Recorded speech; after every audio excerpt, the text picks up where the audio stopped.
I've missed more than 9,000 shots in my career. I've lost almost 300 games.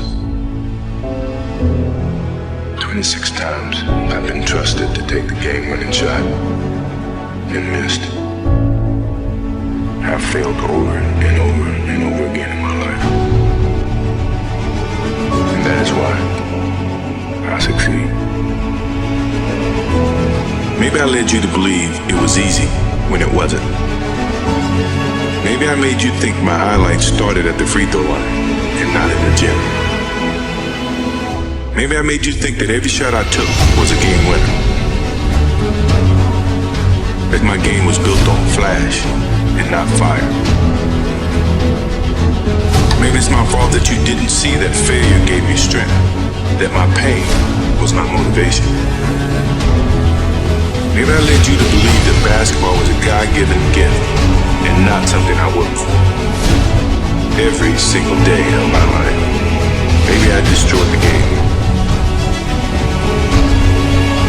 Or maybe you're just making excuses.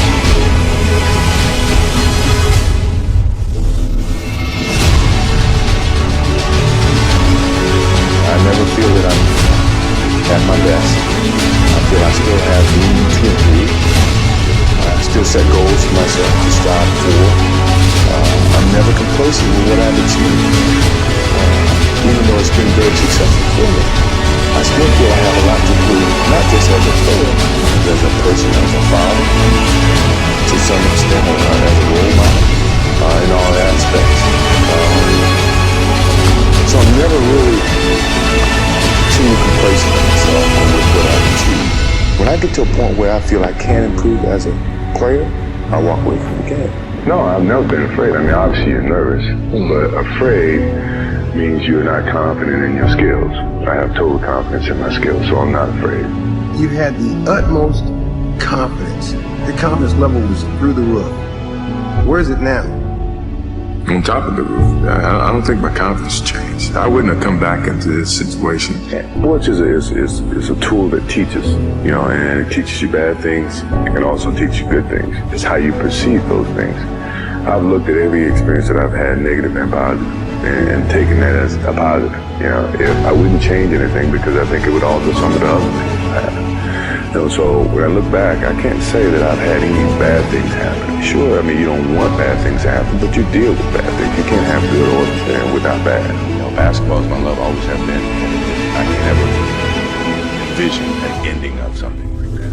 That passion I have for the game until I'm dead and gone. Until that's what it's well, I can wait. It's never enough. Never enough. As long as you compete, it's always great to win. That's why you compete. Each time that you win, it takes away a little bit of that moment, which is a challenge. So you battle within your mind, you find a challenge to go to that same place that you've been 5 times before, and that's hard. People say, well, the first one was the hardest. The last was the hardest because it's battle. So, because a lot of times it's a battle with yourself, it's challenging. It's actually wild to say the biggest battle was the because when you get to a certain tempo, you gotta find something. One out there in the game. I just think that I have to have it. I always talk to slow, relax,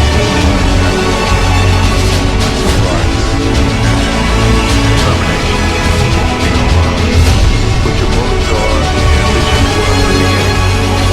It's been a lot of those things it's easy to sit back and think, well, I've given my best. I'm tired. Somebody else got to do it or whatever. I didn't take that approach. I thought positively and said whatever I could do, every little inch of energy that I have, I'm gonna try to provide for this team. I mean, if you give up, then they give up. So I didn't want to give up.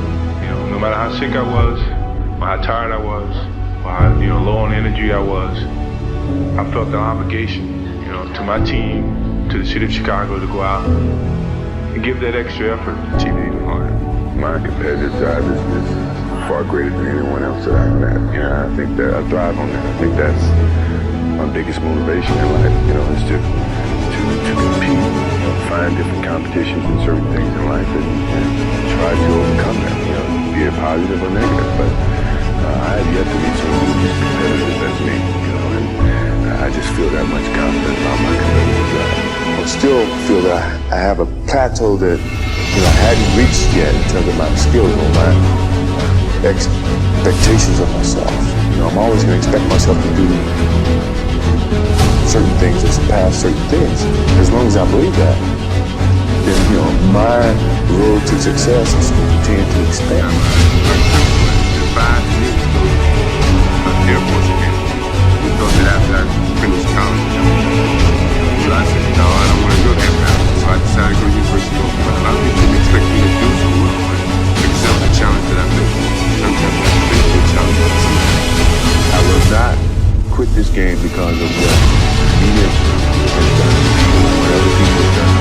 I will quit this game because it's close to me.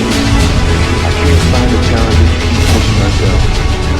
My love is always with me, but I will. My child will let me leave because someone else is going to push me. I'm going to leave my own time. And I don't think too many athletes have that opportunity. And that's what I want to do. We all, sure, we're tired, been a long season, but mentally we have a vision, we have a finish that we have to attain, and sometimes you have to do it when you're old and you're tired, and I think it's the test of your will to succeed when you have to deal with some of these negatives, and I'm pretty sure by the end of this playoffs, you'll see the old and the tired people were very, very young and strong mentally. To be happy, you gotta have this support. So I think all of those things have evolved and happened to me and understand the benefits and privileges I have. And not to let it mislead me.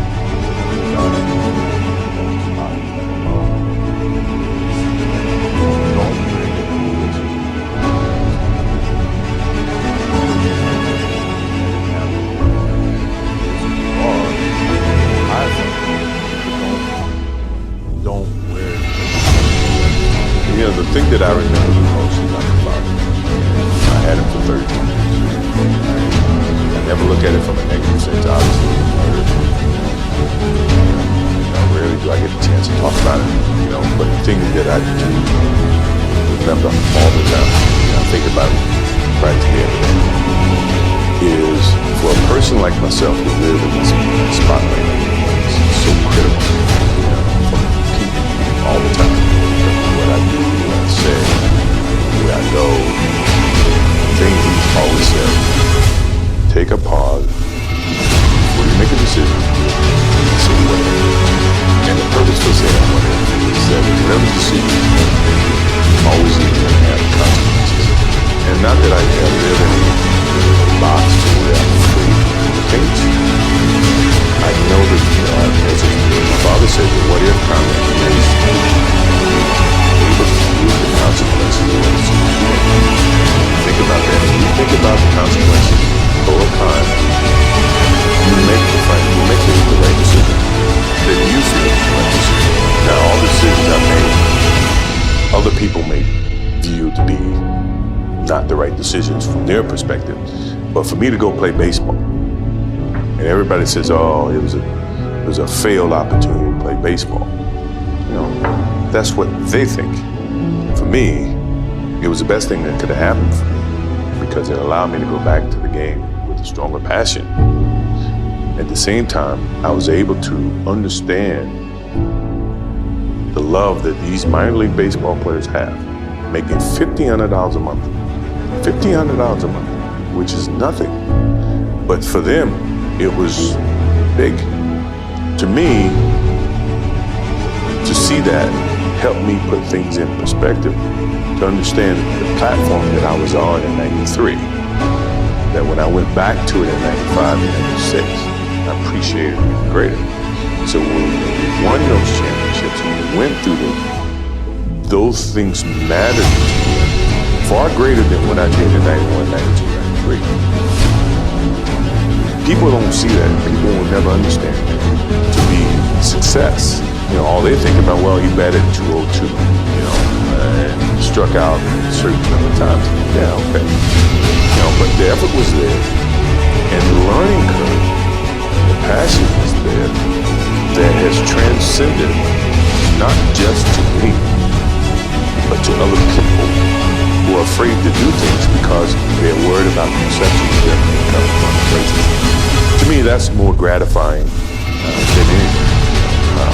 So that's the things that my father and my mother instilled. Take a negative and turn it into a positive. Don't be afraid to fail.